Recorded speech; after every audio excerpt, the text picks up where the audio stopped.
Oke. Salam. Shalom. Selamat siang. Selamat Sebenarnya masih pagi loh ini. Sebelum jam 12 itu masih pagi. Ya. Apa kabar Bapak Ibu sekalian? Amin. Ya, puji Tuhan. Kok Luar biasa. Nah, Kita anak Tuhan ya yang sudah diselamatkan dan kita dapat jaminan hidup kekal. amin. Harus selalu bersuka cita, harus senang. Amin. Tadi di saat saya masuk, saya rasakan bagaimana hadirat Tuhan. Di saat kita mulai ujian pertama, di situ rasakan betapa Tuhan luar biasa hadir di tempat ini, Bapak Ibu dan Saudara terkasih. Saudara terkasih, mungkin yang tidak tahu atau tadi sudah banyak yang kenal tahu ya nama saya, ya Edi tadi waktu itu udah tahu, Pak Pendeta udah tahu, semua udah tahu lah.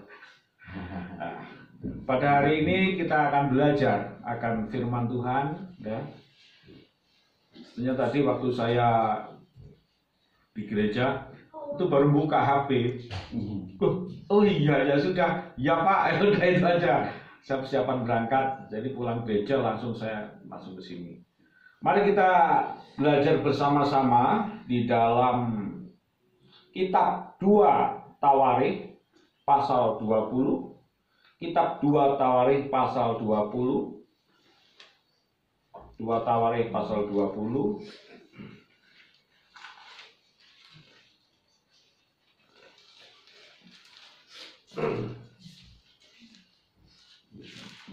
Dua Tawarikh pasal 20 ayat yang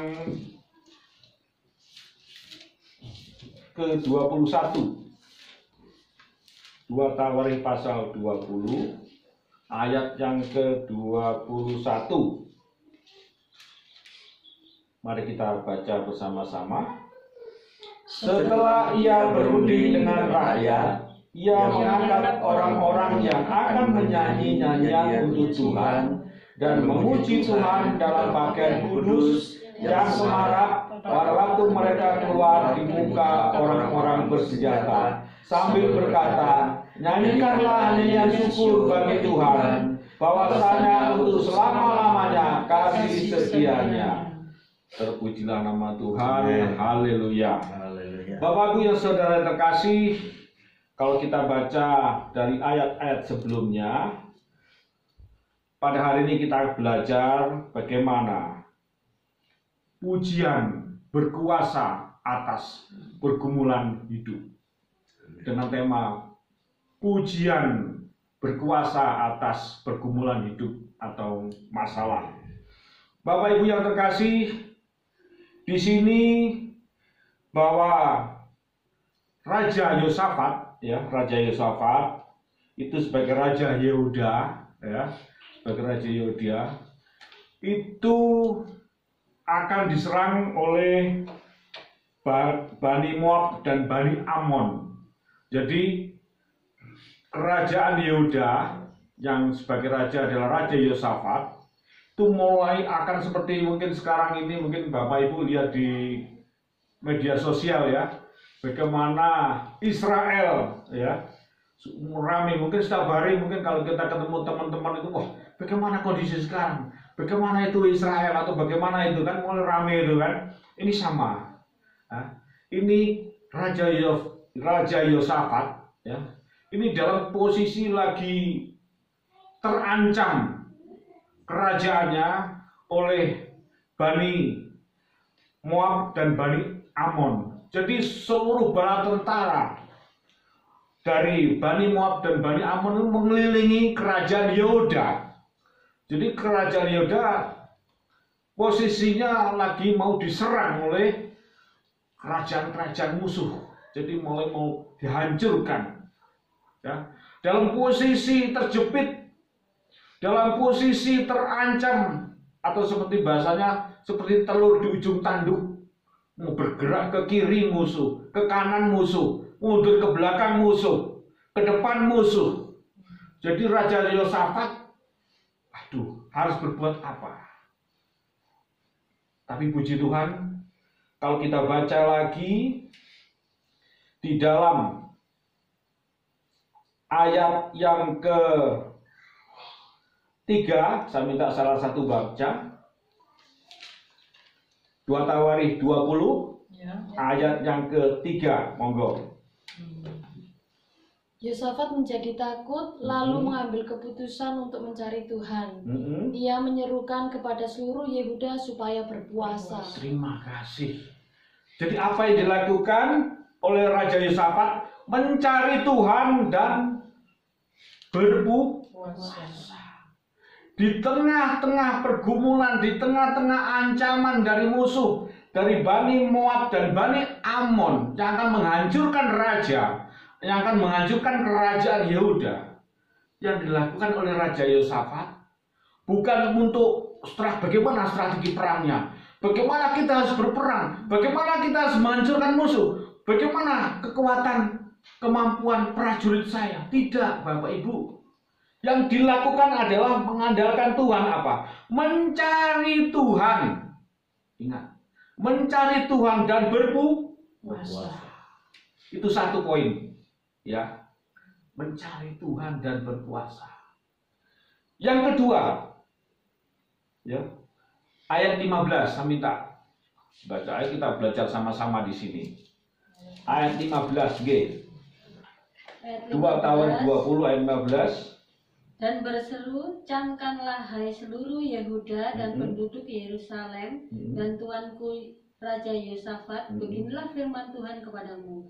Janganlah kamu takut dan terkejut karena laskar yang besar ini, sebab bukan kamu yang akan berperang melainkan Allah. Amin. Terima kasih. Lihat, luar biasa kan Tuhan. Ya. Bukan Raja Yosafat sama prajuritnya yang berperang, tapi Tuhan sendiri yang Berperang. Itu kalau kita mengandalkan Tuhan. Tuhan sendiri yang berperang. Luar biasa. Kita tuh dikasih, kita tuh anak-anaknya, anak Tuhan. Ya. Amen.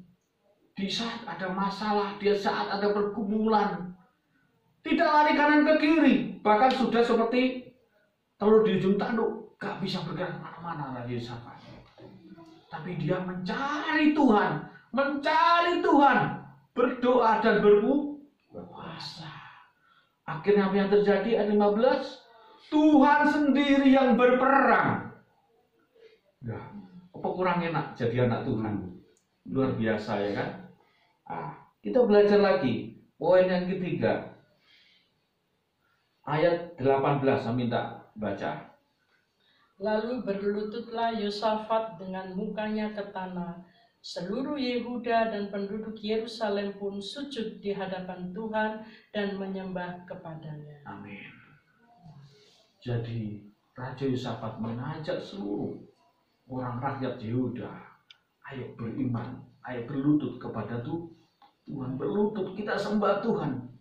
Mereka tidak mengandalkan kekuatannya, walaupun mereka mampu, mereka punya prajurit terlatih, mereka punya senjata yang terlatih, mungkin punya, kalau zaman sekarang mungkin punya drone-drone yang terlatih kayak punya Israel, ya kan bisa terlatih, tapi tidak. Mereka berlutut, bersujud. Seluruh rakyat Yehuda diajak berlutut kepada Tuhan. Ya, tidak. Itu. Yang keempat, ayat 19, ayo. Kemudian orang Lewi dari Bani Kehat dan Bani Korah bangkit berdiri untuk menyanyikan pujian-pujian bagi Tuhan Allah Israel dengan suara yang sangat nyaring. Amin. Coba yang terakhir, ya. Apa? Disuruh kita memuji Tuhan. Disuruh kita memuji Tuhan. Ya? Di saat ancaman, permasalahan, pergumulan menghimpit, seolah-olah kita nggak mampu, udah nggak mampu sudah, lepas, nggak kuat. Kita disuruh memuji Tuhan. Tapi kadang kita sebagai anak-anak Tuhan, ya, ada masalah, ada sakit, buru-buru mau berdoa, buru-buru mau mencari Tuhan, ya. Tuhan, malas saya ke gereja, masalahku nggak selesai-selesai. Tuhan, saya malas berdoa.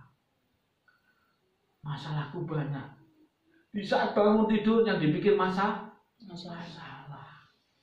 Padahal yang di saat bangun tidur, coba Bapak Ibu, ucapkanlah syukur kepada Tuhan. Matur suwun Gusti Yesus, terima kasih Tuhan, karena saya sudah hidupkan kembali dari bangun tidur. Bersyukur itu kata-kata harus kita ucapkan kepada Tuhan. Bersyukur kepada Tuhan. Kalau kita tidak bersyukur, bahasa Jawa ini kebangetan Pak. Soalnya kenapa?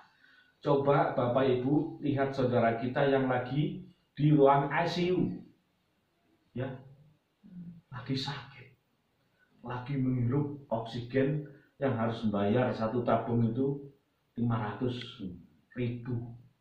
Tapi kita bangun tidur, aduh terima kasih Tuhan Yesus, matur suwun Gusti Yesus, terima kasih. Jangan lihat masalah dulu, jangan lihat pergumulan. Kita bersyukur kepada Tuhan, mencari Tuhan, ya. Langsung kita ambil renungan harian di situ. Tuhan akan menjawab apa yang akan kita pikirkan. Tuhan sudah jawab semua. Tapi terkadang kita khawatir. Coba kita belajar seperti Raja Yosafat, mencari Tuhan. Tapi kita kadang manusia, setan kadang ngitik-ngitik bahasanya ya. Masalah musik banyak, jangan berdoa seperti itu. Harus kita lawan, kita punya iman. Seperti Raja Yosafat, kita cari Tuhan. Masalah silakan, ditambah lagi berdoa dan berpuasa. Habis gitu, kita puji Tuhan. Tuhan berkuasa atas puji-puji. Oleh karena itu, pada saat tadi saya dengarkan sendiri pada saat pemimpin pujian yang diurapi oleh Tuhan, saya tadi rasanya kayak, ya Tuhan, saya baru duduk, mungkin tadi ada kalau melihat saya habis berapa tisu tadi. Tuhan sungguh luar biasa Engkau hadir. Haleluya. Tuhan sungguh luar biasa. Kalau kita dekat dengan Tuhan rasanya kepingin. Kita kadang kalau ibadah di gereja 1 jam 2 jam, tapi kalau sudah rasakan hadirat Tuhan sampai sore pun, Tuhan aku ingin memuji-Mu, Tuhan aku ingin memuji itu. Itu Bapak Ibu coba. Tapi kalau Bapak Ibu masih tidak bisa seperti itu, berarti ada apa? Pertanyaannya, ada apa di belakang? Kalau misalnya berdosa kepada Tuhan, mohon ampun, jangan tunda besok sekarang. Minta ampun kepada Tuhan. Ya. Datang kepada Tuhan, mencari Tuhan. Seperti Raja Yosafat. Mencari Tuhan. Di saat masalah datang, di saat pergumulan menghimpit, seolah-olah nggak kuat. Mencari Tuhan. Berdoa, berpuasa. Dan ajak keluarga semua. Ayo, kita datang kepada Tuhan. Tuhan sama kita hubungannya sejauh doa. Kita jauh daripada Tuhan, tapi Tuhan dekat sama kita. Itu Bapak Ibu. Nafas hidup orang Kristen adalah berdoa. Kalau kita tidak berdoa, mati. Kalau kita tidak bernapas, mati. Oleh karena itu, marilah kita berdoa, memuji Tuhan. Luar biasa kuasa Tuhan atas puji-pujian Bapak Ibu. Bapak Ibu yang terkasih, kalau kita baca lagi pada ayat 32, saya minta salah satu baca. Ia hidup mengikuti jejak Asa ayahnya. Ia tidak menyimpang daripadanya dan melakukan apa yang benar di mata Tuhan. Terima kasih. Jadi Raja Yosafat hidupnya mengikuti jejak Asa ayahnya. Ngapain hidupnya? Raja Asa itu tidak menyimpang dari jalan Tuhan dan selalu melakukan apa yang benar. Itu diikuti oleh Raja Yosafat.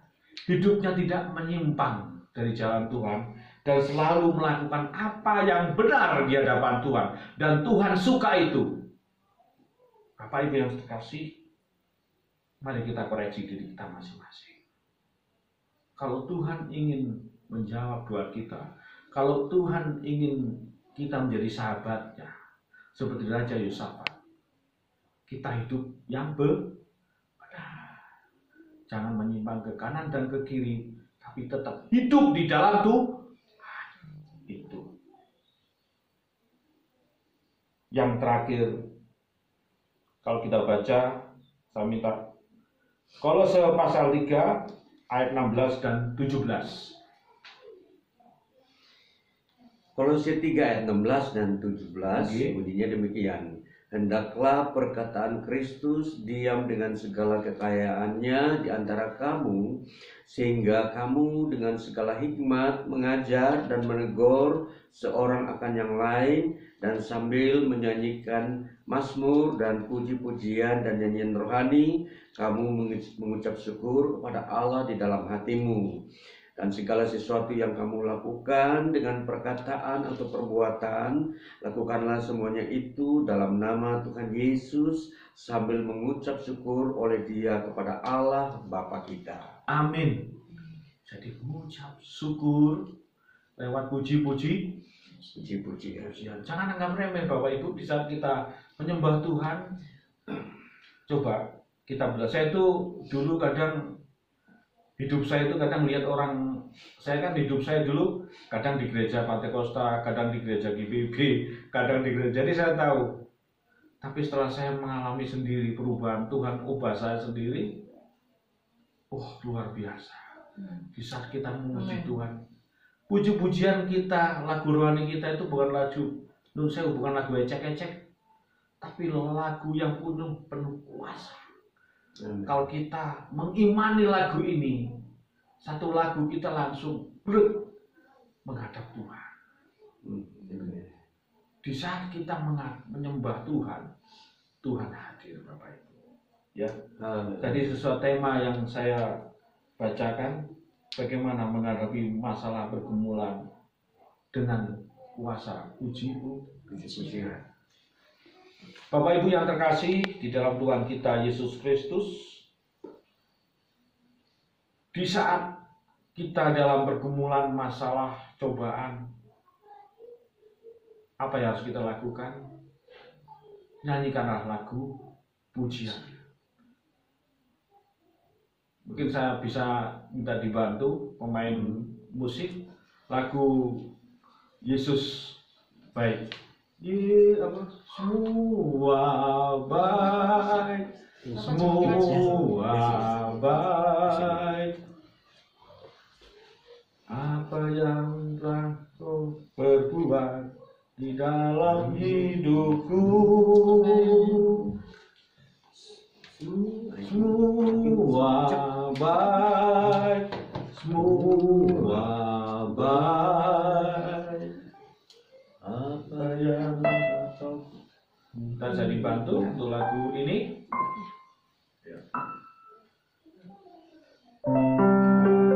Kita nyanyikan lagu ini.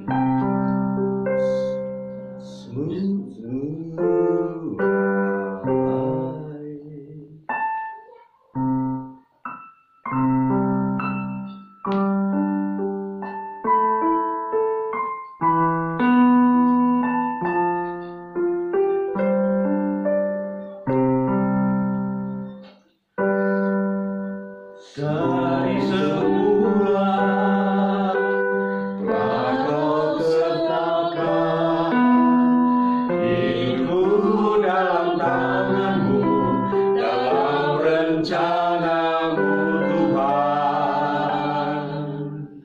Rencana indah telah kau siapkan demi masa depanku yang penuh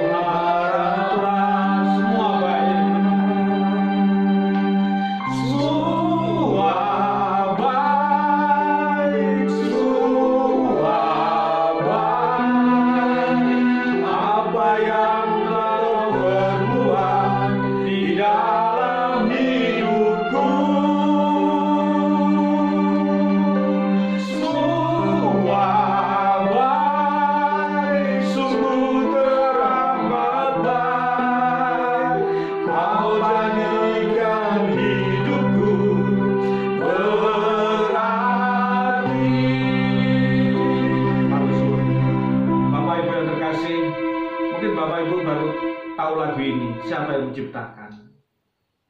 Yang menciptakan adalah Pak Budi dari GPB Sinode Jakarta. Beliau ini menciptakan lagu ini di saat dalam kondisi sakit. Karena sakitnya, dan dia tetap percaya kepada Tuhan, tetap selalu mengandalkan Tuhan. Di saat sakitnya, Tuhan selalu diandalkan. Dia tidak lemah imannya. Dia tetap sampai akhirnya Tuhan memanggil. Sebelum dia memanggil, dia bilang sama istrinya, "Ma, lagu ini jangan diedarkan dulu sebelum aku mati." Bapak yang berkasih, akhirnya Pak Budi dipanggil Tuhan, dan lagu ini sampai sekarang jadi berkat buat kita. Bahwa di saat suka maupun duka, kita tetap selalu bersyukur dan bersyukur kepada Tuhan. Terkadang kita sebagai manusia bersyukur di saat enak, tapi Tuhan mengajarkan kepada kita mengucap syukurlah dalam segala hal, bahwa itu yang diberkenan oleh Tuhan. Seperti Bapak Budi ini, walaupun sakitnya, sampai akhirnya Tuhan panggil, dia tetap mengucap syukur, dan diciptakanlah lagu ini menjadi berkat buat kita, bahwa Tuhan Yesus baik. Baik suka dan duka, Tuhan Yesus baik. Di saat pergumulan masalah datang dalam kehidupan kita, Tuhan Yesus baik. Jangan undur daripada Tuhan, tetap maju, bahwa Tuhan selalu campur tangan, dan Tuhan akan berperang di depan kita, seperti Raja Yosafat yang dibantu Tuhan. Karena Raja Yosafat mengandalkan Tuhan dalam kehidupannya. Mari kita belajar kepada teladan Raja Yosafat, melakukan apa yang benar di hadapan Tuhan. Marilah kita, mungkin selama ini mengandalkan kekuatan diri kita sendiri, marilah kita sekarang hanya mengandalkan Tuhan dan mencari Tuhan.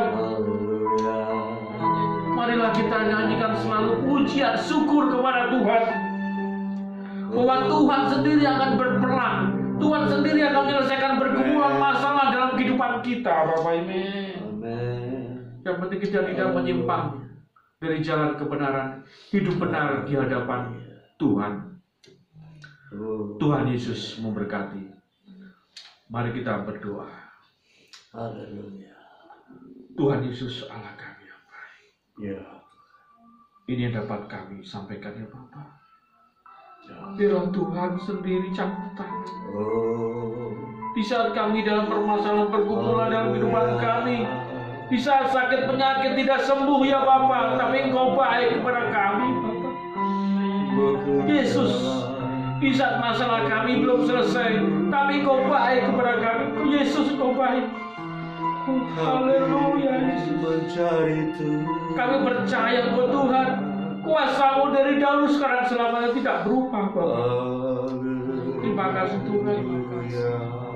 Tuhan, kami berdoa untuk gereja Bapak Tony di sini, Tuhan, dan keluarga Tuhan berkati. Gereja GKI Duta Injil Tuhan berkati. Berinjil disampaikan, kabar baik disampaikan di sekeliling kami ya Bapak, dan nama-Mu dipermuliakan ya Bapak. Terima kasih Tuhan Yesus. Engkau Allah kami yang baik, dan Engkau Yesus Allah kami yang baik, sangat baik. Sampai Engkau datang kedua kalinya ya Bapak. Terima kasih ya Tuhan. Inilah doa dan ucapan syukur kami. Semua kami nyatakan hanya di dalam nama Tuhan kami Yesus Kristus. Haleluya. Amin.